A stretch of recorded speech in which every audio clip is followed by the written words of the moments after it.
قبل كده عملت فيديو كنت بتكلم فيه عن ليه بنحب جيف هاردي، ولكن بقى المره دي الموضوع هيختلف. اخترت تقريبا مصارع بعيد كل البعد عن جيف هاردي وهو جون سينا. جيف هاردي تقريبا هو اندر دوج، محدش معبره، الدنيا دايسه على وشه حرفيا، انما جون سينا هو البطل المغوار المحب للاطفال الكلام ده كله، ولكن هي مش من اقوى العداوات في العموم، وده كمان من رايي الشخصي عشان برضه ايه ما يجيش حد برضه في التعليقات مش فاهم اي حاجه يقول لي الله يخليكوا يا جدعان يا اللي بتكتبوا تعليقات سلبيه انتوا. لكن المهم قبل ما نتكلم عن جون سينا وليه بنحب جون سينا، تعالى بقى نتكلم عن مسيرته. جون سينا اصلا امريكي من اصول ايطاليه، ودي معلومه انت ممكن في ناس ممكن تعرفها في ناس ممكن ما تعرفهاش. لكن المهم ان جون سينا كان شغفه مش الدراسه تماما، كان شغفه هو كره القدم الامريكيه، واللي كان رقمه 54، واللي على فكره الرقم ده لسه محتفظ بيه لغايه دلوقتي وبتفائل بيه جدا يعني. المهم بقى جون سينا بعد ما اتخرج من الجامعه بدا يشتغل اي حاجه، وبدا ان هو يبني جسمه كويس جدا عشان كمال الاجسام، وان هو فعلا كان بيحب كمال الاجسام. والمعلومه اللي انت ممكن ما تعرفهاش، جون سينا كان بيتعرض للتنمر، وده فعلا بجد هو زمان كان بيتعرض للتنمر، فهو يبني الاجسام او ان هو عاوز يبني جسمه عشان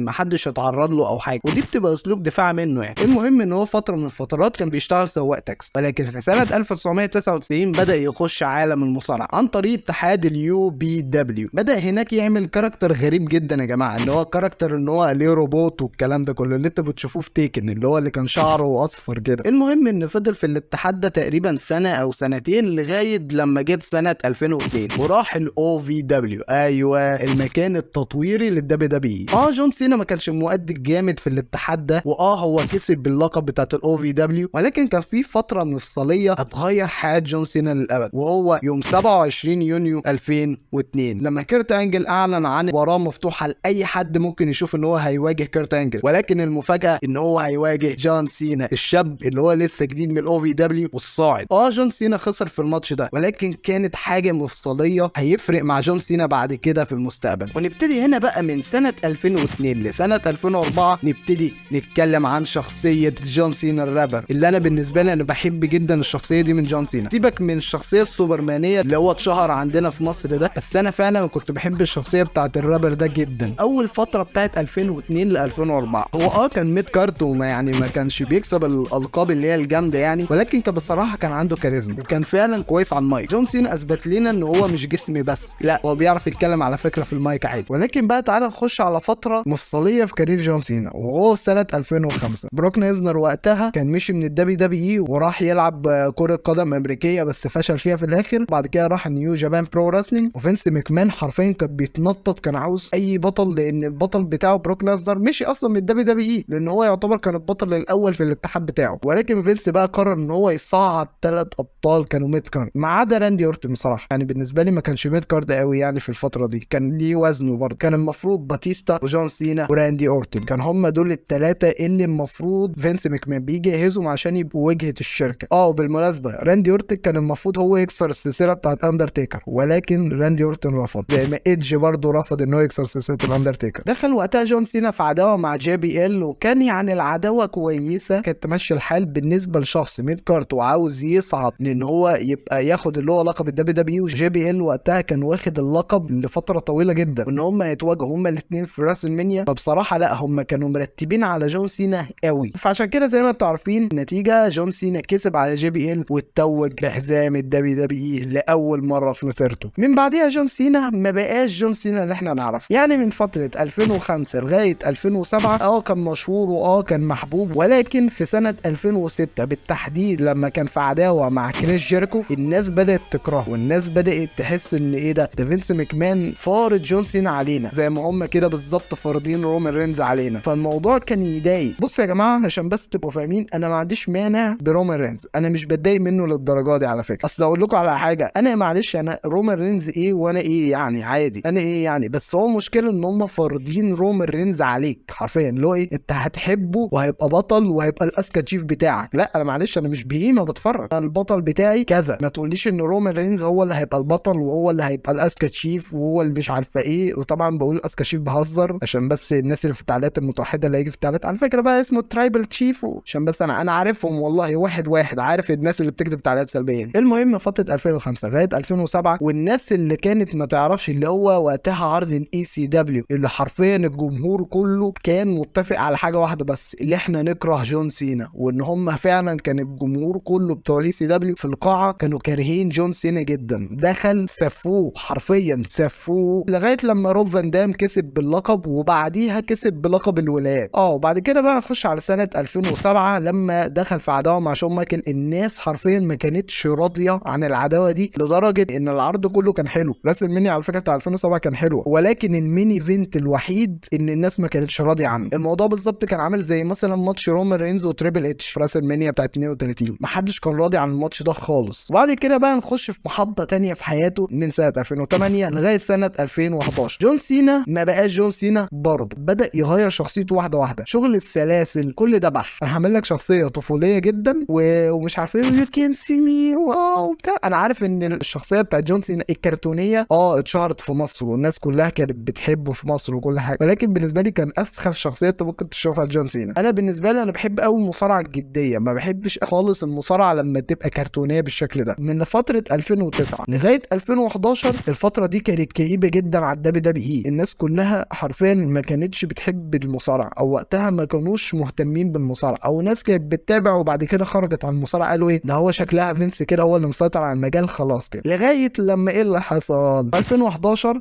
رجع ذا روك.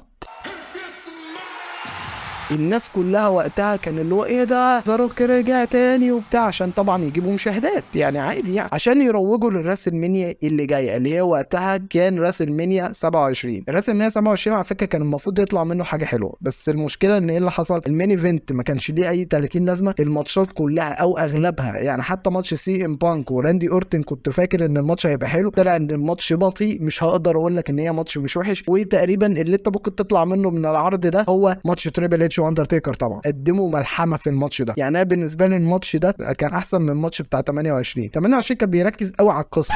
ايه ده واحنا دخلنا في ايه؟ المهم عادي ممكن نعمل فيديو عن الحوار ده بعدين. ذا روك وقتها اعلن وقتها بشكل رسمي وبشكل مباشر ان هو في عداوه مع جون سينا في راس المنيا اللي جايه بتاعه راس المنيا 28، ودي يعتبر يمكن اول مين ايفنت يحصل ليها ترويج لسنه كامله. مش عارف، اكتبوا لي تحت في التعليقات هل في مين ايفنت تروج له سنه كامله زي كده، اكتبوا لي برضه تحت في التعليقات يعني عادي ممكن نتاكد. المهم بقى فتره 2012 جون سينا خسر وكل حاجه، بروك ليزنر رجع، ولكن ما تعرفش ليه جون سينا كسب بالاكستريم رولز على بروك ليزنر مع ان المفروض بروك ليزنر هو اللي يكسب. تعالوا انا اسف يا جماعه نرجع بالزمن شويه ل 2011. حصل اكبر عداوه وافضل وافخم عداوه بالنسبه لي هي ماتش سي ام بانك وجون سينا. انا مش هتكلم على العداوه دي خالص، اي حد بيتفرج على مصارع وبيتابع مصارع فاهم في المصارعه هيفهم انا اقصد ايه، ولكن لو انت بقى مش فاهم الكلام ده، جون سينا خرب الدنيا في البايب بانك بتاعته. والبايب بانك ده عباره عن برومو هو قدمه، فضح ابوهم، فضح فينس ماكمان وبتاع، وقال لهم انتوا كذا وانتوا شركه كذا وانتوا بتاع.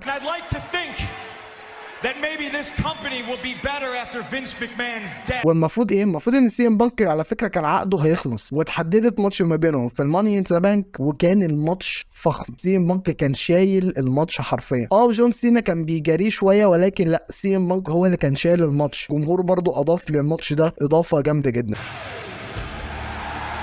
بالنسبه لي دي كان افخم عداوه في كارير جون سينا حرفيا. نخش بقى على سنه 2013، دخلوا في عداوه مع بعض برضه جون سينا وذا روك للمره الثانيه على التوالي. الناس كلها اتضايقت لغايه لما هيردوا له الهزيمه وجون سينا هيكسب وذا روك هيرجع لهوليوود تاني، توتا خلصت الحدوته. المهم بقى مش هنا ان من بعد سنه 2014 او بالتحديد للسرفايفر سيريس بتاعه 2014 فينس ماكمان حب ان هو يطلع مصارع جديد. ما نعرفش كلنا المصارع ده كان مين، الله اعلم، مع انه بصراحه كان في الفتره دي كان عنده دين امبروز، كان عنده سيس رولينز، كان عنده سيزارو، كان عنده ناس كتيره جدا ممكن يخليهم وجهه الشركه. وبصراحه لما سيس رولينز بقى وجهه الشركه في سنه 2019 هي حسيتها ان هي جت متاخره بصراحه، ولكن دون عن كل ده اختاروا ابن عم ذا. طبعا يعني للناس اللي فاهمه ان انا بكره رومان رينز قد ايه، طب تعالى نعمل مقارنه بين رومان رينز وجون سينا طالما انت كارهه قوي كده. جون سينا عيبه هو فينس ماكمان يقول له يمين يمين شمال شمال. رومان رينز مش كده. يعني اقول لكم على حاجه، الماتش اللي كان هيتلعب بين رومان رينز وجولدبرج في راس المنيا 2020 رومان رينز مشي قال لهم لا مش هلعب. ليه يا عم مش هتلعب؟ لا ما انا لسه خارج من مرض سرطان الدم، اللهم عافينا وعفو عنا وكل حاجه، بس اهو بحهم من اول ثانيه على طول. يعني مثلا لو جون سينا كان الطلب نفس الطلب ده كان راح عادي. بعد كده بقى سنه 2016 من لغايه مثلا ل 2018 2019 الفتره دي جون سينا اتغير فيها 180 درجه. يعني جون سينا بدا ان هو يدفع بالشباب اكتر، بدأ يلعب مع سامي زين، بدأ يلعب مع ايجي ستايل، بدأ يلعب مع دين امبروز، بدأ يرفع من الشباب شويه.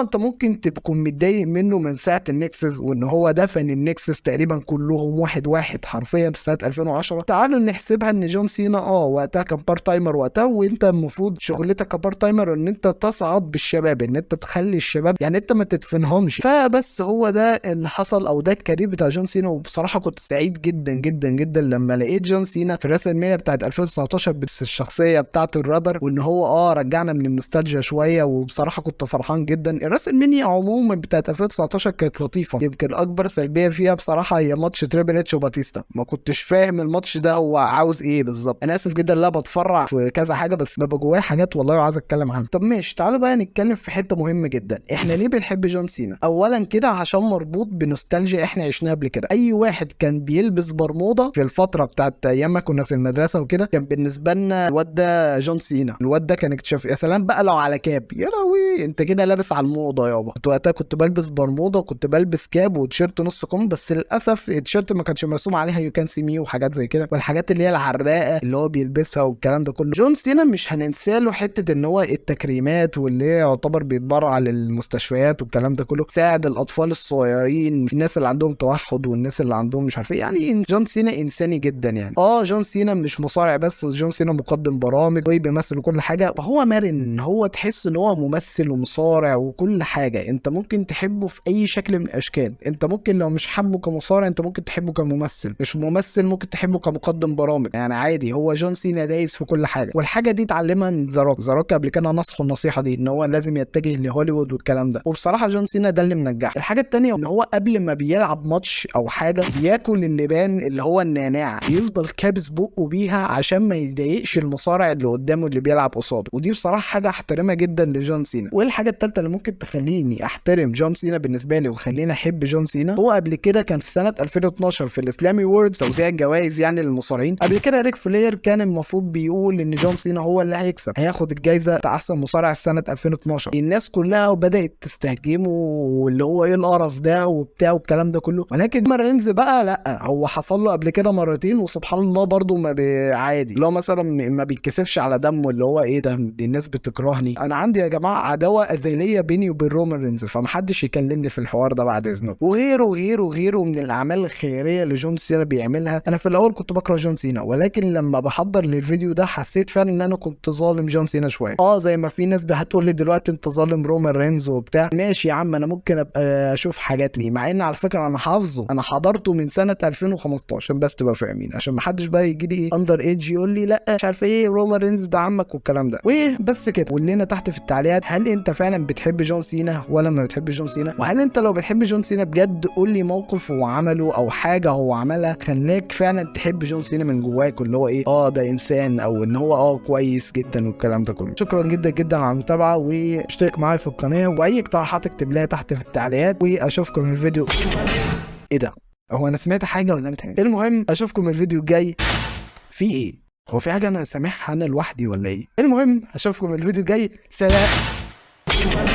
The following announcement has been paid for by the New World Order.